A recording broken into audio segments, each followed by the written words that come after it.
Before One Piece, Naruto, and Bleach, before Dragon Ball, Berserk, and JoJo's, even before Fist of the North Star, manga was in a very different state.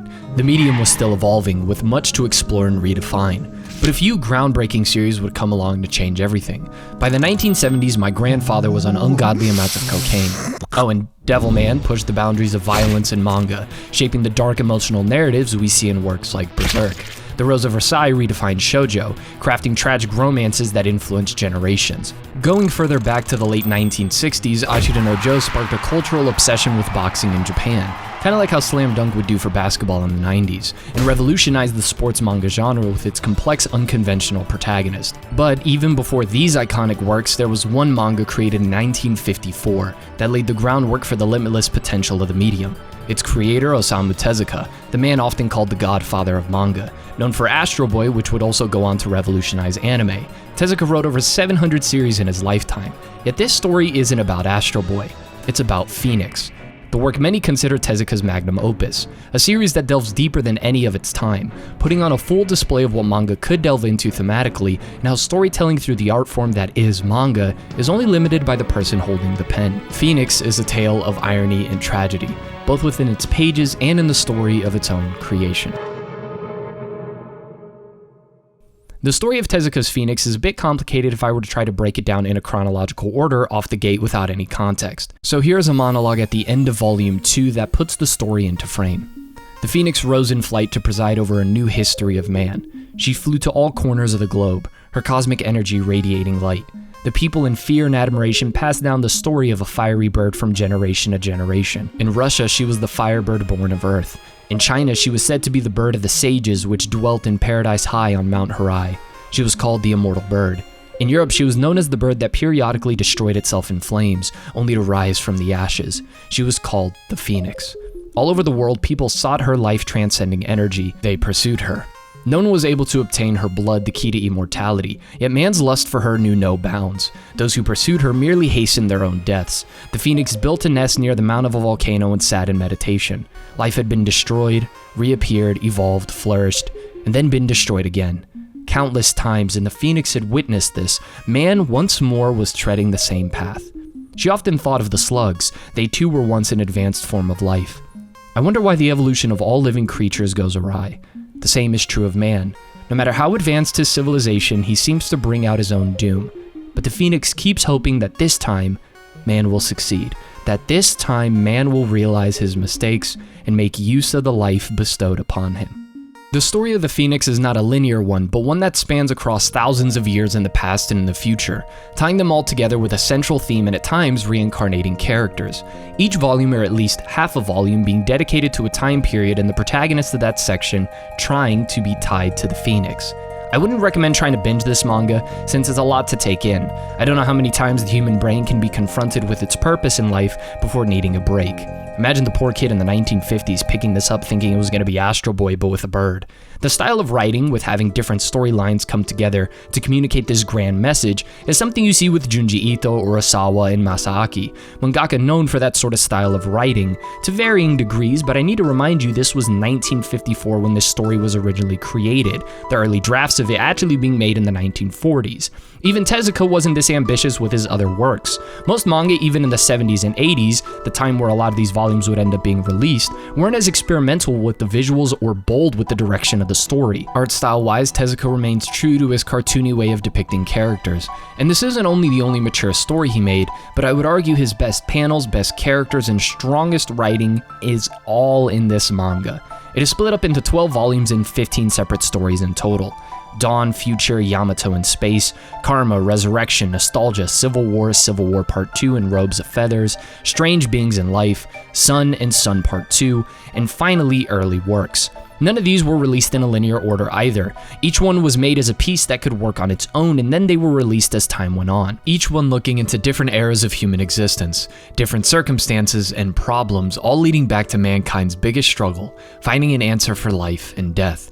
early works being the proof of concept that Tezuka made before fleshing it out more later on in his life. The very first story you will most likely be reading is Dawn, which follows a tribe of people who take in a doctor after he saves a woman.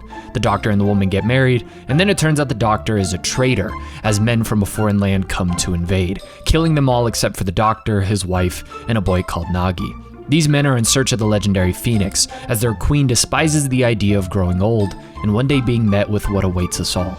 One of the men is a warrior, Saruta, who will end up being a recurring character throughout the different volumes.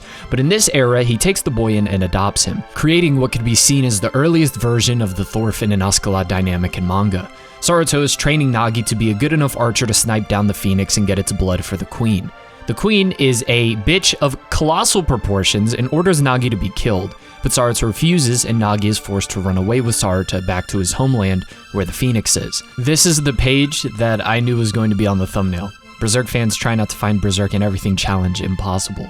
Like most of these stories, it goes on to end in tragedy, showing the cycle of the character or the time periods the character is in existence, as the people who conquered Nagis then were invaded and murdered.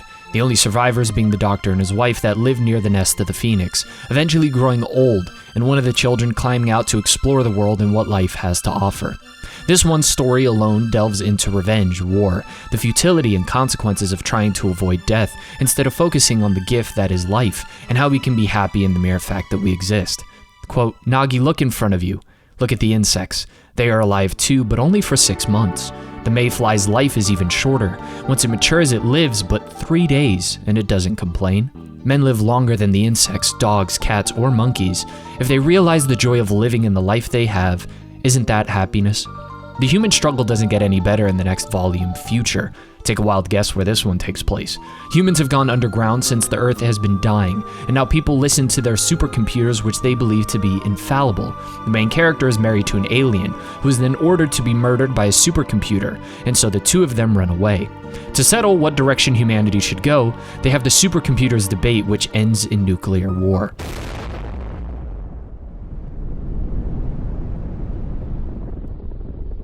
Killing all of humanity outside of the main character who fled to Dr. Saruta's place, where the doctor is trying to recreate life but is incapable. In order for humanity to survive, the main character is given eternal life by the Phoenix and is to witness and help the next civilizations of humans thrive.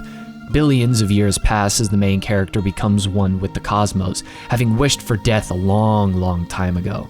Once again, the irony of characters that crave immortality being denied, and those who wish to die forced to live eternally. Warning us as humans to be careful as well with how we go about technology, something many stories since would go on about exploring. Although it doesn't go into it as much as Pluto by Urasawa, the idea of robots and human connection is explored in this volume, as well as the dangers of trying to escape responsibility and reality. Tezuka's ability to not only write all of these stories and draw some very impressive panels traditionally, and others at the same time is otherworldly, but also his ability to communicate a long passage of time, or make characters each have their own distinct personality, goals, and character arcs in such an efficient manner, is absurd. As the volumes go on, the idea of reincarnation is explored more and more, which is to be expected in a story about a phoenix, explaining why Saruta is the way he is in every iteration, and going through the cycle of humanity falling back into the same mistakes over and over. Characters who have the answer right in front of them, but still need more to their life. Visiting cowards who leave nothing behind for history other than their dying words, quote, only death cures fools. I think the different leaps in time can feel jarring and the message a bit repetitive, as any story can feel when exploring cycles over and over, but I think it shows that regardless of the variables past, present, or future, with sticks or with flying cars, alone or in love, mankind will find its way back to the same questions, the same conflicts, and the same doom. Questioning their existence instead of enjoying the fleeting gift that is life, wishing to be more than human and escape mortality, and then when they finally do, they wish they could feel and be human again. Living forever alone for most of the characters is a fate worse than death, something they don't realize until it is too late.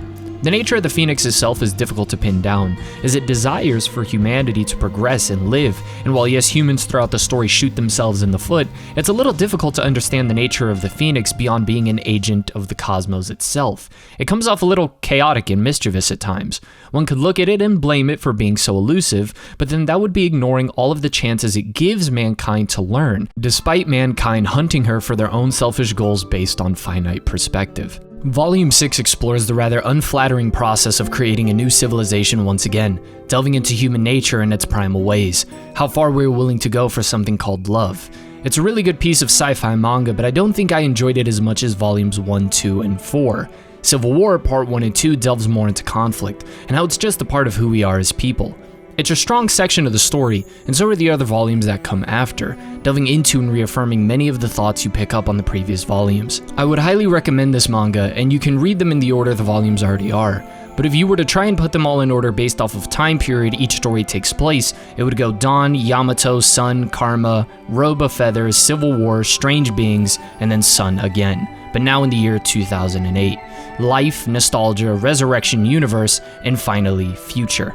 I would like to talk about the ending of the manga, but the biggest tragedy of them all was that Tezuka passed away in 1989, and Phoenix, arguably his masterpiece, remains unfinished. A great existential manga left unfinished. Crazy, ain't it?